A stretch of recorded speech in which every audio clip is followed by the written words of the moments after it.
बिस्मिल्लाहिर्रहमानिर्रहीम, अस्सलाम वालेकुम।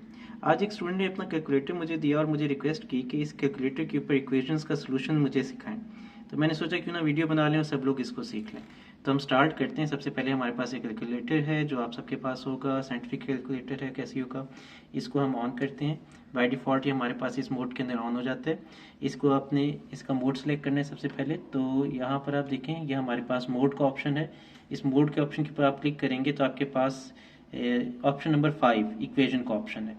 तो ऑप्शन नंबर 5 आप सिलेक्ट करेंगे, जहाँ से आप इक्वेशन मोड सेलेक्ट कर लेंगे। तो मैंने यहाँ पे 5 प्रेस किया। 5 प्रेस किया तो आप यहाँ पे देखें कि हमारे पास 4 डिफरेंट ऑप्शंस हैं। पहले 2 ऑप्शंस हैं साइमल्टेनियस इक्वेशन के सोल्यूशन के लिए, और नेक्स्ट 3-4 ऑप्शन है जब आपने क्वाड्रेटिक इक्वेशन या क्यूबिक इक्वेशन को सॉल्व करना हो। तो अपनी इस वीडियो के अंदर हम पहले साइमल्टेनियस इक्वेशन के सोल्यूशन देखते हैं, और नेक्स्ट वीडियो में इंशाल्लाह हम देखेंगे कि क्वाड्रेटिक इक्वेशन को और क्यूबिक इक्वेशन को कैसे सॉल्व करना है। तो स्टार्ट करते हैं सबसे पहले ऑप्शन नंबर 1 के ऊपर।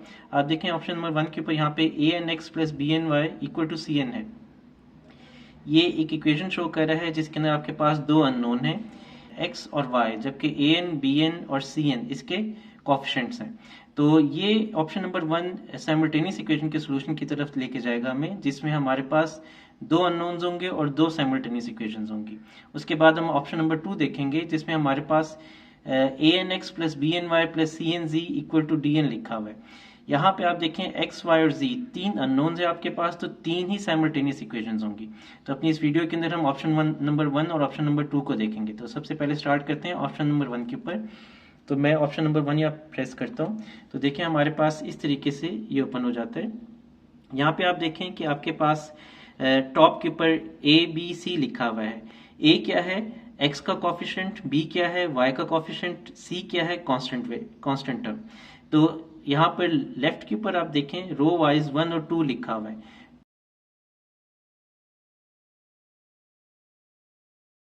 तो 1 शो कर रहा है कि इक्वेशन नंबर 1 के कोफिशिएंट्स क्या होंगे, 2 शो कर रहा है कि इक्वेशन नंबर 2 के कोफिशिएंट्स क्या होंगे। तो यहाँ पे मैं रेंडमली कुछ कोफिशिएंट्स एंटर कर देता हूँ ताकि उसके अकॉर्डिंगली हमें इसका सोल्यूशन समझ आ जाए। तो सबसे पहले मैं यहाँ पे a के अंदर कोई कोफिशिएंट, कोई एक वैल्यू, कोई कांस्टेंट वैल्यू एंटर कर देता हूँ। फॉर एग्जांपल मैंने 3 एंटर किया।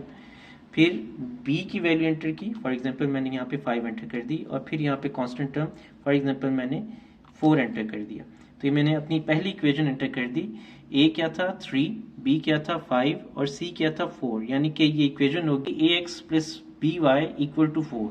तो यहाँ पे हमारे पास x का कोफिशिएंट, y का कोफिशिएंट और कांस्टेंट टर्म एंटर हो चुकी है। नेक्स्ट आप देखें, अभी इस वक्त हाईलाइट हुआ हुआ है इक्वेशन नंबर 2 के ऊपर। इक्वेशन नंबर 2 के ऊपर आपने पहले a पुट करना है, फिर b पुट करना है और फिर कांस्टेंट टर्म पुट करनी है। तो यहाँ पे मैं रेंडमली कुछ वैल्यूज एंटर कर देता हूँ। फॉर एग्जांपल a को मैंने 8 एंटर कर दिया, b को मैंने 5 एंटर कर दिया और c यानी कांस्टेंट टर्म को मैंने 7 एंटर कर दिया। तो यहाँ पे आप देखें कि मैंने क्या कुछ एंटर किया है, अपनी दूसरी इक्वेशन के कोफिशिएंट्स एंटर किए हैं, यानी ax + by = कांस्टेंट। ठीक है, तो ax मैंने एंटर किया, a की वैल्यू एंटर की 8, b की वैल्यू एंटर की 5 और कांस्टेंट वैल्यू एंटर की 7। अब जैसे ही मैं इक्वल टू पुट करूंगा तो हमारे पास यहाँ पे इन दोनों इक्वेशंस का सॉल्यूशन आ जाएगा, जो हमें 2 अननोन वैल्यूज दे देगा, यानी x और y की वैल्यू। तो ये देखें, ये मेरे पास x की वैल्यू आ गई, x = 3/5। अगर मैं इसको प्रेस करता हूँ तो आप देखें यहाँ पे मेरे पास ये फ्रैक्शनल वैल्यू आ जाती है उसकी 3/5 की। तो उसके बाद मेरे पास ये y की वैल्यू आ गई, डेट इज 11/25। मैं इसको प्रेस करूँ तो मेरे पास यहाँ पे फ्रैक्शनल वैल्यू आ जाएगी 0.44। तो यहाँ से मुझे 2 अननोन्स मिल गए, 2 साइमल्टेनियस इक्वेशंस की वैल्यूज मैंने पुट की, कोफिशिएंट्स पुट किए और मुझे 2 अननोन्स मिल गए। यहाँ पर x और y की वैल्यूज डिटरमिन कर ली मैंने। तो इस तरीके से हम ऑप्शन नंबर 1 जो हमारे पास मॉड के अंदर इक्वेशन के अंदर ऑप्शन नंबर 1 था, ठीक है, जिसमें हमारे पास 2 अननोन्स थे, इस ऑप्शन को सिलेक्ट करने से हम 2 साइमल्टेनियस इक्वेशन को सॉल्व करके x और y की अननोन वैल्यूज को डिटरमिन कर सकते हैं अपने इस कैलकुलेटर के ऊपर। अब हम जाते हैं ऑप्शन नंबर 2 के ऊपर, जिसमें हमारे पास an(x + bny + cnz = dn है, यानी कि यहाँ पे हमारे पास 3 अननोन्स होंगे x, y और z, और हमारे पास कोफिशिएंट्स कितने होंगे, x का कोफिशिएंट, y का कोफिशिएंट, z का कोफिशिएंट और उसके बाद हमारे पास dn यानी कांस्टेंट टर्म होगी।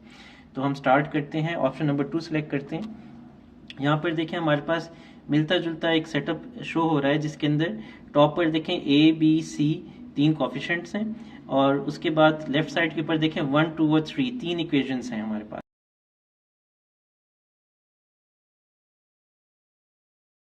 तो बारी बारी इन कोफिशिएंट्स को एंटर करते हैं। तो मैं यहाँ पे कुछ रैंडम डाटा एंटर कर देता हूँ ताकि हम इसको अंडरस्टैंड कर सकें। तो सबसे पहले पहली इक्वेशन में x का कोफिशिएंट एंटर किया मैंने, यहाँ पर 2 एंटर कर दिया, y को मैंने 5 एंटर कर दिया, c को मैंने 4 एंटर कर दिया, और उसके बाद मेरे पास कांस्टेंट टर्म आ जाएगी। कांस्टेंट टर्म क्या है, मैंने कोई एक रैंडम वैल्यू 7 एंटर कर दी। उसके बाद सेकंड इक्वेशन के अंदर कुछ रैंडम डाटा एंटर कर देता हूँ।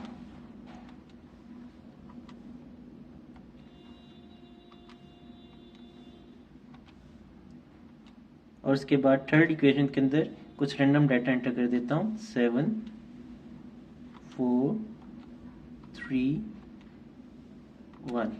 तो मैंने कुछ रैंडम डाटा एंटर किया। यहाँ पे डाटा जो मैंने एंटर कर लिया, तो आप देखें मेरे पास ये तमाम इक्वेशंस के कोफिशिएंट्स यहाँ पे एंटर हो चुके हैं।